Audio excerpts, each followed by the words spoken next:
Everybody welcome you all to mission competition. मैं राहुल गुप्ता आप सभी का स्वागत करता हूं। फ्रेंड्स, जैसा कि आप सभी जानते हैं हमारा क्रैश कोर्स चल रहा है बिहार दरोगा 2021 पीटी के लिए, और ये महेश कुमार वर्णमाल के बुक से एनसीईआरटी सार संग्राम चलाड़े वन लाइनर ये बुक चल रहा है। अगर आपने ये बुक नहीं लिया ले सकते हैं, अदरवाइज हमारे चैनल पे ये सारी चीज़ें चल रही हैं। हम इसमें से वही चीज़ें वही टॉपिक्स आपके सामने लेके आ रहे हैं जो कि एग्जाम रेलिवेंट है।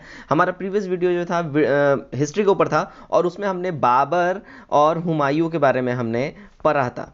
उम्मीद करता हूँ आपने वो वाली वीडियो देखी है बाबर और हुमायूं के ऊपर। ठीक है, अगर वो नहीं देखा है नीचे आपको लिंक डिस्क्रिप्शन में दिख जाएगा, वहां से आप देख लेंगे। आज का जो वीडियो होगा ये होगा हमारा शेरशाह सूरी, ठीक है, और अकबर के ऊपर। ये दो टॉपिक आज हम देखेंगे, बहुत इंपॉर्टेंट है। इन दोनों से काफी सारे क्वेश्चंस बनते हैं। ठीक है, तो चलिए बिना देरी के फटाफट से आज का जो वीडियो स्टार्ट करते हैं। हम देखिए, दिल्ली में द्वितीय अफगान वंश का संस्थापक कौन था? तो वो शेरशाह सूरी था। ठीक है, द्वितीय अफगान वंश का संस्थापक की बात हो रही है। ठीक, शेरशाह के बचपन का नाम क्या था? तो शेरशाह के बचपन का नाम फरीद खां था। क्या था? फरीद खां। बहुत बार ये क्वेश्चन पूछा गया है, ये वीवीआई है, इंपॉर्टेंट क्वेश्चन है, इसको बिल्कुल ध्यान में रखें। शेरशाह सूरी को शेर खां की उपाधि किसने दी थी? तो देखिए, शेरशाह सूरी को शेर खां की उपाधि जो दी थी वो बहार खां लोहानी ने दिया था, यानी मोहम्मद शाह ने दिया था। मोस्ट इंपॉर्टेंट चीज है, ध्यान में रखें। शेरशाह सूरी को शेर खां की उपाधि किसने दी थी? ठीक है, तो बहार खां लोहानी यानी मोहम्मद शाह। ये भी पूछा जाता है मोहम्मद शाह रहेगा या बहार खां लोहानी रहेगा, कंफ्यूज नहीं होना, दोनों सिमिलर एक ही इंसान का नाम है। शेरशाह के शासन में भू राजस्व वसूली की निगरानी करने वाला अधिकारी को क्या कहते थे? तो उसको मुसीफ अथवा आमिल, मुसीफ या आमिल कहा करते थे। ठीक है, कन्नौज के युद्ध में हुमायूं को पराजित कर दिल्ली का शासक कौन बना था? ठीक है, शेरशाह सूरी बना था। ठीक है, हुमायूं को ये हरा चुका है। ठीक है, हुमायूं को हराकर दिल्ली का ये शासक बना था। कौन? शेरशाह सूरी। और जैसा कि आपने कल वाला, अगर प्रीवियस हमारा ये अगर हिस्ट्री वाला वीडियो पढ़ा होगा तो उसमें लेनपुल ने हुमायूं के बारे में टिप्पणी किया था कि हुमायूं जीवन भर लड़खड़ाता रहा और लड़खड़ाते हुए वो अपनी जान दे दिया।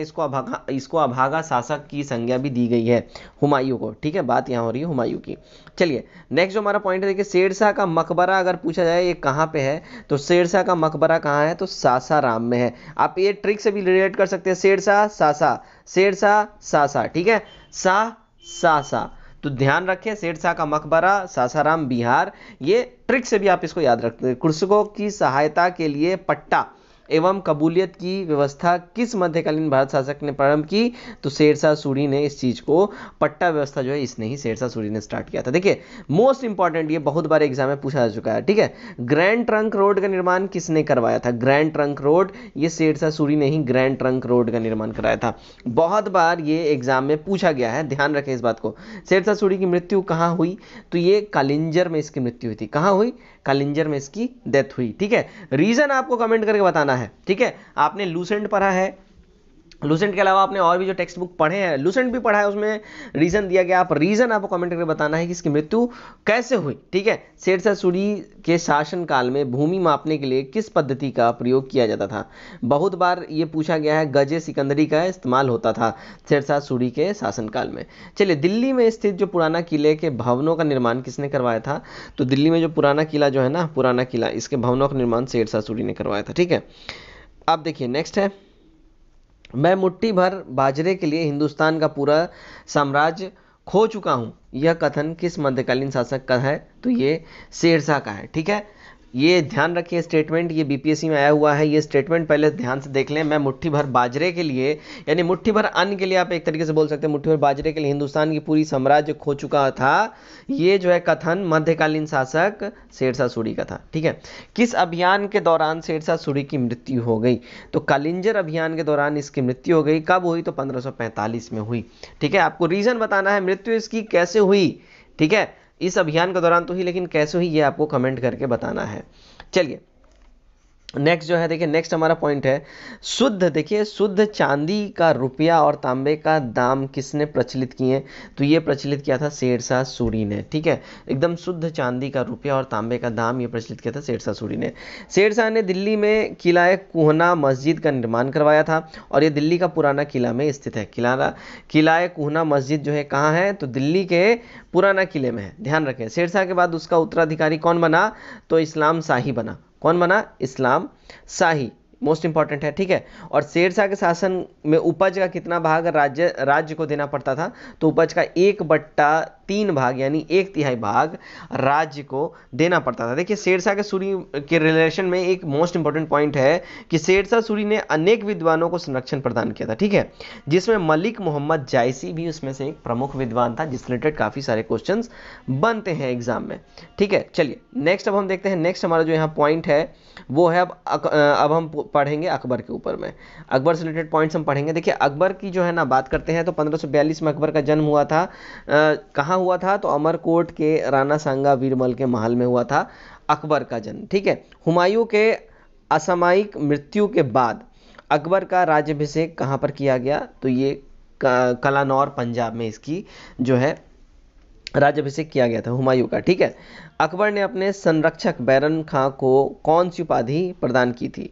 तो खाने खाना की इसने उपाधि प्रदान की थी। अकबर जब राजगद्दी पे बैठा तो काफ़ी यंग था, वो बहुत ही कम एज में वो राजगद्दी पे बैठ गया। उस समय उसकी पॉलिटिक्स में उतनी समझ नहीं थी, तो एक तरीके से राज दरबार में बैरम खां जो है इसका संरक्षक बोल लीजिए, इसका हेल्पर बोल लीजिए, जो बोल लीजिए उसका था, तो उसके खाने खाना की उपाधि दी थी अकबर ने, ठीक है। अकबर ने सर्वप्रथम वैवाहिक संबंध किस राजपूत वंश से स्थापित किए? तो कछवाहों से स्थापित किए। ये वेरी इंपॉर्टेंट है, पूछा जाता है, ये बीपीएससी का पूछा हुआ क्वेश्चन है। अकबर ने सबसे पहले वैवाहिक संबंध कहाँ किस राजपूत वंश से स्टार्ट किया? तो कछवाहों से इन्होंने स्टार्ट करा था। 5 नवंबर 1556 को मुगल सेना और हेमू के मध्य पानीपत का दूसरा युद्ध हुआ, जिसमें हेमू की पराजय हुई, ठीक है। किस सूफी संत के दर्शन हेतु अकबर अपने दरबार अजमेर जाया करते थे? तो ख्वाजा मोइनुद्दीन चिश्ती के जो है ना दरबार, ख्वाजा मोइनुद्दीन चिश्ती के दर्शन के लिए अकबर जो है हमेशा अजमेर जाया करते थे। अकबर के शासनकाल में प्रचलित भू राजस्व व्यवस्था की एक प्रसिद्ध नीति आईने दहसला पद्धति किसके द्वारा ये स्थापित की गई थी? देखिए आईने दहसला जो ये पद्धति है ये टोडरमल के द्वारा स्थापित की गई थी। किसके द्वारा? टोडरमल के द्वारा। चलिए अकबर द्वारा सभी धर्मों में सामंजस्य स्थापित करने के लिए वर्ष 1582 में किस धर्म की स्थापना की गई? तो दीन इलाही धर्म की इन्होंने स्थापना की थी। अकबर ने सभी धर्मों में एक बराबरी, मतलब एक जगह सभी धर्म बैठ के आपस में विचार करें और सभी धर्म एक जैसे भाईचारे के रास्ते पे चले, उसके लिए इसने दीन इलाही नाम के धर्म की स्थापना की थी, ठीक है। दीन इलाही धर्म को स्वीकार करने वाला एकमात्र हिंदू कौन था? तो वो था बीरबल। ध्यान रखें इस बात को, पूछा जाता है बहुत बार, ठीक है। भारत का फारसी अनुवाद रजमनामा के नाम से फैसी, ठीक है, फैजी के नेतृत्व में किया गया, जिसे बदायूनी भी शामिल था जिसमें। तो महाभारत का फारसी में अनुवाद किसने, फारसी जो अनुवाद हुआ उसका टाइटल क्या रखा गया? महाभारत का फारसी में जो अनुवाद हुआ तो उसका टाइटल रजमनामा रखा गया, ठीक है। और फैजी के नेतृत्व में किया गया, ठीक है, जिसमें बदायूनी भी इसमें भाग लिया इसके अनुवाद में। वर्ष 1578 में अकबर द्वारा इबादत खाने की स्थापना किस स्थान पर की गई? तो फतेहपुर सीकरी के स्थान पर इसकी स्थापना की गई थी, ठीक है। नेक्स्ट गोंडवाना विजय देखिए 1564 में अकबर ने करा। चित्तौड़ विजय इसने 1568 में करा। कलिंजर विजय इसने 1570 में करा। आमेर सिंध का जो विजय है इसने 1526 में करा। मेवाड़ विजय 1570, हल्दी घाटी का युद्ध 1576 और असीरगढ़ का युद्ध 1601। तो ये अकबर द्वारा लड़े गए और इसमें इन सारे जो लड़ाई ये लड़ा है इन सब में मोस्ट इंपॉर्टेंट बात ये है कि ये विजय हुआ है, ठीक है, इन सब में इसको जीत मिली है। अकबर के समकालीन शासक कौन कौन थे उस टाइम में? तो इंग्लैंड की महारानी एलिजाबेथ थी जो 1558-1603 तक इनका टर्म रहा, ठीक है। उसके बाद फ्रांस में सम्राट हेनरी फोर्थ रहा था 1553-1610 तक। उसके बाद ईरान में शाह अब्बास था 1588 से 1629 तक। और रशिया में जरीवान बेसियालयेविच था जो 1530 से 1584 तक था। तो ये चारों जो हैं इसके बराबरी के शासक थे जो इसी के लगभग टर्मिनोलॉजी में इन्होंने शासन करा है। अकबर के बंगाल तथा बिहार को किस वर्ष मुगल साम्राज्य में शामिल किया गया? 1576 ईस्वी में शामिल किया गया अकबर ने बंगाल तथा बिहार को अपने मुगल साम्राज्य में। किस मुगल बादशाह के विरुद्ध जौनपुर से फतवा जारी किया गया था? अकबर के विरुद्ध, ठीक है, याद रखें। अकबर के विरुद्ध पहला का फतवा की बात करें, मुगल शासक की बात करें तो पहला मुगल शासक ऐसा था जिसके विरुद्ध फतवा जारी हुआ था। कहाँ से हुआ था? जौनपुर से हुआ था, ठीक है। चलिए अकबर द्वारा श्रेष्ठतम इमारतों का निर्माण कहाँ निर्मित करवाया गया है? तो फतेहपुर सीकरी में करवाया गया है। अकबरनामा की रचना किसके द्वारा की गई है? देखिए अकबरनामा की रचना अबुल फजल के द्वारा इसकी रचना करी गई है। किस जैन संत को अकबर द्वारा जगत गुरु की उपाधि दी गई है? तो आचार्य हरि विजय के द्वारा जगत गुरु की उपाधि अकबर को दी गई है। ठीक है। अकबर द्वारा फतेहपुर सीकरी में बुलंद दरवाजा का निर्माण किसके विजय के उपलक्ष्य में करवाया गया? तो गुजरात का जब विजय अकबर ने करा तो उसी के खुशी में, उसी के उपलक्ष्य में इसने फतेहपुर सीकरी का में जो है ना बुलंद दरवाजा का निर्माण इसने करवाया था। अमेरिका की खोज का उल्लेख किस मध्यकालीन भारतीय लेखक ने किया? तो अबुल फजल ने इसका उल्लेख करा है अमेरिका की खोज का। दास प्रथा का अंत, अकबर के द्वारा महत्वपूर्ण कार्य जो जो किए गए वहाँ यहाँ पे लिस्टिंग है, ध्यान दे एक बार। तो दास प्रथा का अंत 1526 में अकबर शासनकाल में हो गया। अकबर को हरमदल से मुक्त 1526 में ये अकबर को हरमदल से मुक्ति मिली। तीर्थ यात्रा का कर समाप्ति 1563 में मिला। जो तीर्थ यात्रा कर जो लगाया जाता था, ठीक है, ये टैक्सेस लगाए जाते थे, इन सबको खत्म कर दिया गया। जजिया कर की समाप्ति 1564 में। राजधानी आगरा से फतेहपुर सीकरी स्थानांतरण ये 1571 में। इबादत खाने की स्थापना ये 1575 में। और इबादत खाने में सभी धर्मों का प्रवेश जो ये मतलब बिल्कुल ओपन कर दिया सभी धर्मों के लिए 1578 ईस्वी में इसने करा। अब देखिए मजहर की घोषणा ये 1579 में इसने कर दी। दीन इलाही की स्थापना 1582 में इसने करा। इलाही संवत की शुरुआत 1583 में इसके द्वारा करी गई। और राजधानी को लाहौर स्थानांतरित कब किया गया? तो 1585 में किया गया। ठीक है, देखिए मोस्ट इंपॉर्टेंट इसके द्वारा एक और पॉइंट है अकबर के लिए। अकबर के नवरत्नों में से तानसेन महान संगीताचार्य गुरु हरिदास के शिष्य थे। ये मोस्ट इंपॉर्टेंट पॉइंट है। फिर हम बढ़ते हैं, नेक्स्ट पॉइंट है हमारा, देखिए प्रसिद्ध चित्रकार किस मुगल सम्राट के दरबार से संबंधित है? तो वो अकबर से है। ठीक है, प्रसिद्ध चित्रकार दसवंत जो हैं किस मुगल सम्राट के दरबार से संबंधित है? वो तो अकबर के। जबता प्रणाली किस मुगल शासक के द्वारा प्रारंभ किया गया? तो अकबर के द्वारा जबता प्रणाली प्रारंभ किया गया था। कमेंट करके आपको बताना है जबता प्रणाली है क्या। ठीक है, आपके लिए छोटा सा होमवर्क है। 1576 ईस्वी में मेवाड़ के शासक महाराणा प्रताप तथा अकबर के सेनापति मानसिंह के मध्य हल्दी घाटी का युद्ध हुआ, जिसमें महाराणा प्रताप की हार हुई थी। ठीक है, ये बहुत इंपॉर्टेंट लड़ाई है 1576 मेवाड़ का जो लड़ाई हुआ था। देखिए वर्ष 1601 में अकबर ने अंतिम सैन्य अभियान कहाँ पर किया? तो असीरगढ़ का किला खानदेश में इन्होंने इसका आरंभ किया था।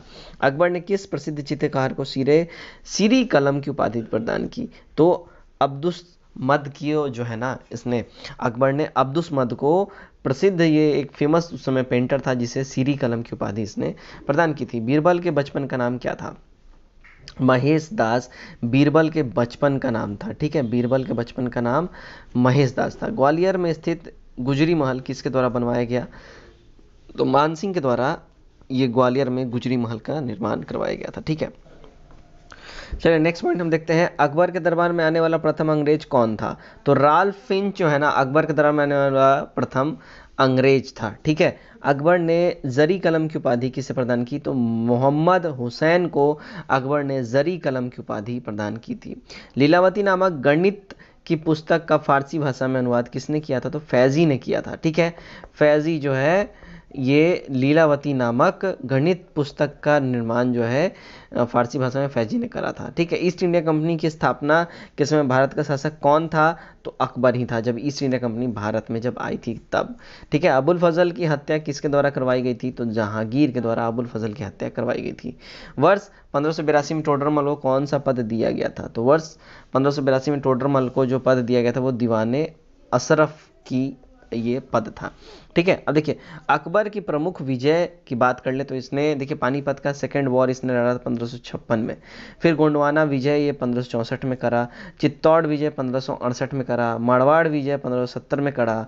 हल्दी घाटी का युद्ध 1576 में करा। और असीरगढ़ का युद्ध 1601 में इसने करा। मतलब अकबर ने अपने पूरे टर्म में काफ़ी ज़्यादा इसने जो है वॉर इसने लड़ाइयाँ लड़ी और सब में इसने जीत हासिल की।